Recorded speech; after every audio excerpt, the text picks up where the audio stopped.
All right, guys, who's going to have the best, I guess, upgrade this season for SEC football? We're talking about that here on the show. Do you think LSU, who's going to have more wins than they had last year? Is it going to be Texas A&M? Well, of course it's going to be Texas A&M, but I want to talk about the SEC West, so comment below here on TexAgs Rewind, which is presented by T-Mobile. They want you to visit T-Mobile.com/Across America to learn how you get more value and coverage through T-Mobile. Also on the show, we talked about, with Boomer White, about the baseball team. That baseball team's playing great, obviously. Super Regional Louisville coming up, so we had to get his perspective, especially after the TCU one a moment ago. We had Recruiting Country. Jason Howell was here. Ryan Brauninger was here. It was great. And then we closed the show out with Kendall Rogers of D1 Baseball. Fantastic. Unfazed here as we go to TexAgs Rewind. Which SEC teams can make the biggest leap in 2022? OB, what say you? Texas A&M. They only won 8 games last year. I expect them to win at least 10 and maybe more this year. Okay. So I think they're going to make a big leap. Which one do I think can make the biggest leap? I'm trying to remember some of the records. So I'm gonna help you out here. Because the couple schools that I don't see Ole Miss making a big leap. Alabama, I don't see making a big leap.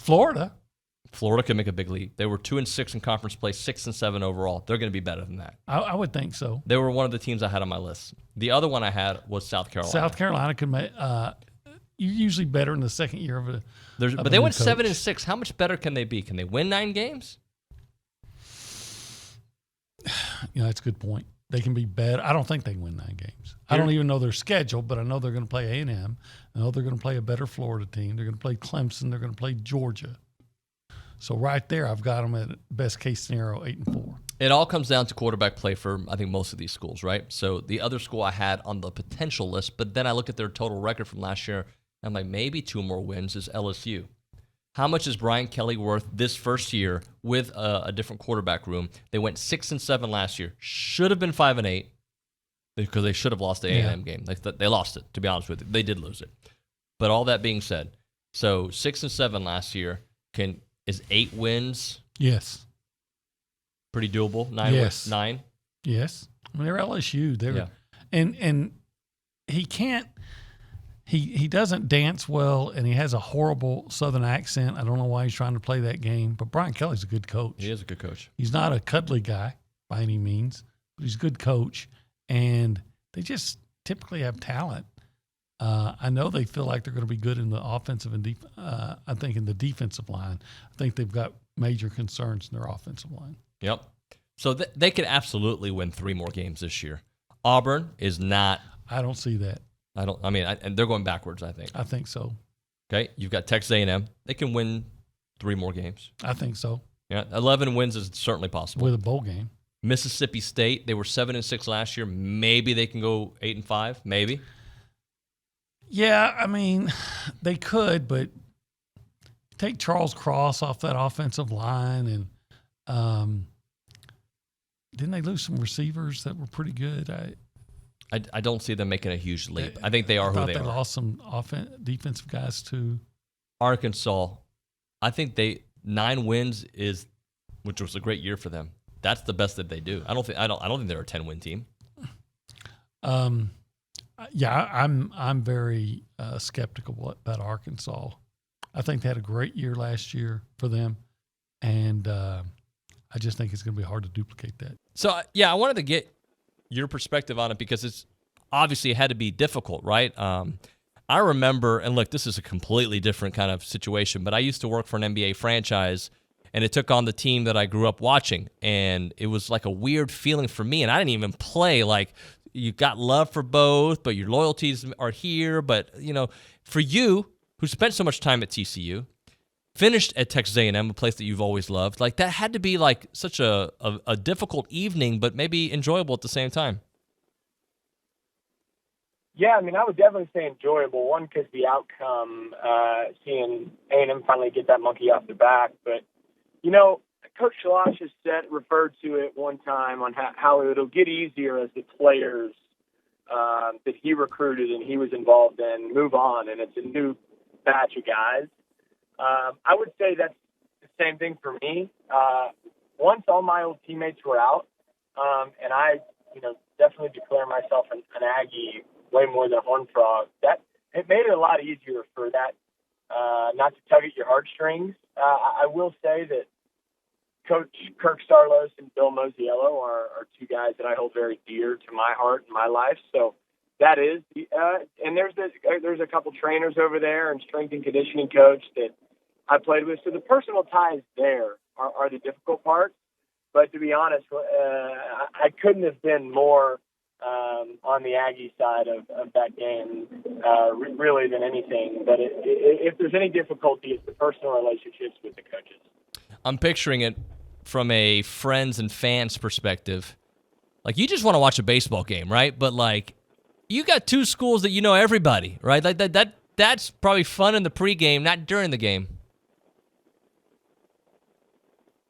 Yeah, it's a little fun in the pregame because you can chop it up and you can have fun and you can chat and catch up.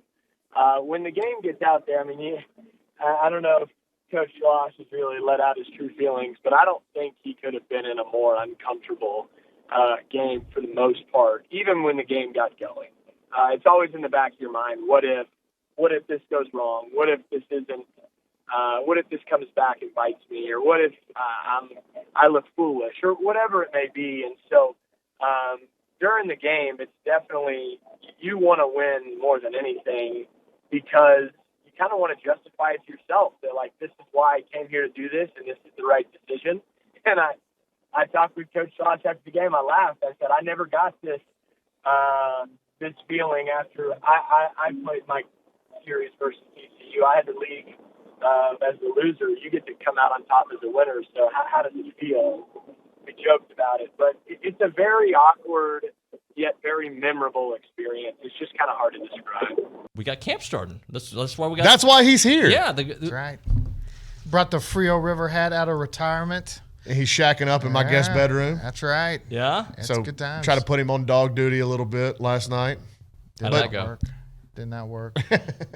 But no, it's always like this is, for me, Jason's been knocking it out of the park with all these interviews and stuff. And I was telling him last night, it's been with the baseball stuff, like it's been kind of a little harder for me to like get into the flow of the recruiting calendar. And now obviously this week will help a lot because we've had OVs and then now we're having camps. And that's always a big signal that, it's getting close to football season and our jobs are going to pick up more. Absolutely. June is going to be fun. The schedule's pretty packed with visits, and then State 7-on-7 coming up. That's all kinds of good stuff. So you guys told us that this is coming, right? Like you look at the calendar and you also know like what guys are thinking too, which is why you both alluded to that June's going to be busy, not just because of but the momentum too, right? Yeah, I mean, there's a lot of guys that are, they're taking these visits, and so they pare things down, and they're getting close to making these decisions. There's going to be a lot of summertime preseason commitments going down, and A&M's put themselves in a great position for several of them. I think this weekend one to possibly watch, Harris Sewell out of Odessa Permian. He took a visit to Clemson here recently, and it's kind of those are the two, A&M and Clemson were the two dates he's kind of put out there. So A&M's been high on that list, and I could see him taking a few more, but I could also possibly see it be decision time here pretty soon for him. It's June 8th right now. On August 8th, we'll know a lot more about A&M's recruiting class in terms of what it's got in it and then where it's going to go because there's a lot of out-of-state kids that we're getting the feeling that they're going to make a decision this summer and a couple of big in-state targets as well. But, like, we're like Jaden Rashada. We think he'll be done by the summer. Dante Moore's the other quarterback out of Detroit, Michigan. He'll fall pretty quick. Yeah, he'll be done by the summer. So, like, position outlooks will start taking shape this summer. I don't know, like A&M, obviously they're going to add to their class in the next couple of months, but like I don't know if we're going to see a big giant tidal wave of commitments. Right. We could though, like that's what these OV weekends you just don't know. And like we didn't expect it in the spring. We didn't expect to see that many names come off the board. what was it, 3-4, whatever it was, Yeah. right there that So Bravion, Javon, who else? Tyler Yeah. White. Yep. So I mean, you never know what can go down, or who camp season, who gets an offer and just goes, you know what, I'm done, whatever. The atmosphere at Olson, you've been a part of many of those, and of course A&M, TCU. But just that vibe with everything on the line, elimination game, Schloss taking on his whole team. Just kind of give me your perspective of the electricity in the room, if you will. That's a lot of. It was, yeah, man. It was awesome. I think playing TCU kind of brings up the best in A&M fans. I think A&M fans kind of went into this game.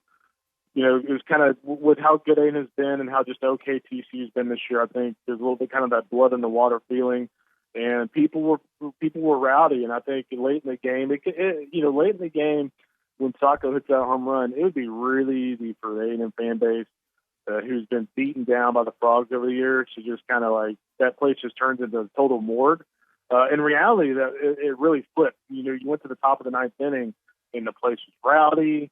It was not people sitting on their hands going, oh, here we go again. It was rowdy. Like people were trying to get the team, rolling. So I thought there was really kind of vintage Olson Field. I call it Olson Field because that's what it felt like. It didn't feel like Bluebell Park. We had not seen very many atmospheres like that since it's been Bluebell. And I thought it was great. And I think it's going to be great this weekend. Granted, it's going to be really hot on Saturday. And I don't really blame people if it's not crazy on Saturday. But I expect Friday night to be an absolute zoo in that place. Yeah, it's going to be a zoo. There's no doubt about that. All right, let's talk about some news that you retweeted earlier about the USC pitcher Carson Lambert coming to A&M. What can you tell me about him? Yeah, he's a guy. I was actually talking to Shuggan Spratling with us. He's a USC beat writer in addition to being our Northeast correspondent. And the thing about him is, he's like a guy that's 90, 93 up to 94. Obviously, he had a reliever role for USC this weekend or this past season.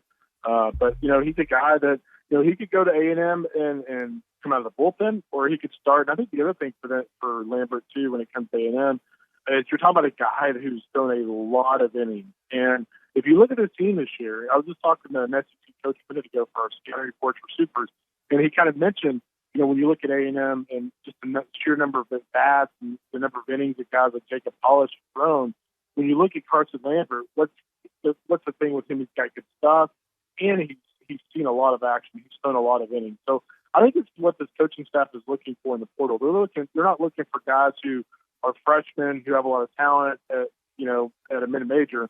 They're looking for guys who have a lot of at-bats and who've thrown a lot of innings, and Lambert has certainly done that. He's a guy that could start or he could come out of the bullpen for him. He's certainly an upgrade over some of the guys they have now. So, the mark of a true professional is that things can be happening, chaos behind you, and it doesn't matter. You got people behind it. I do my show the same way every time. People haven't done the two fingers in forever. And they're laughing. They're not even in the light. It's just, it's embarrassing for them. And just really just shows you what kind of show this has become. Like, comment, subscribe. Anything else, ladies? All right. This is probably the worst outro we've ever had. And I'm going to get an email from Anna Rosa. I can't believe you said that. My feelings are in case. And be like, he's really rude. I'm kidding. We'll see you next time.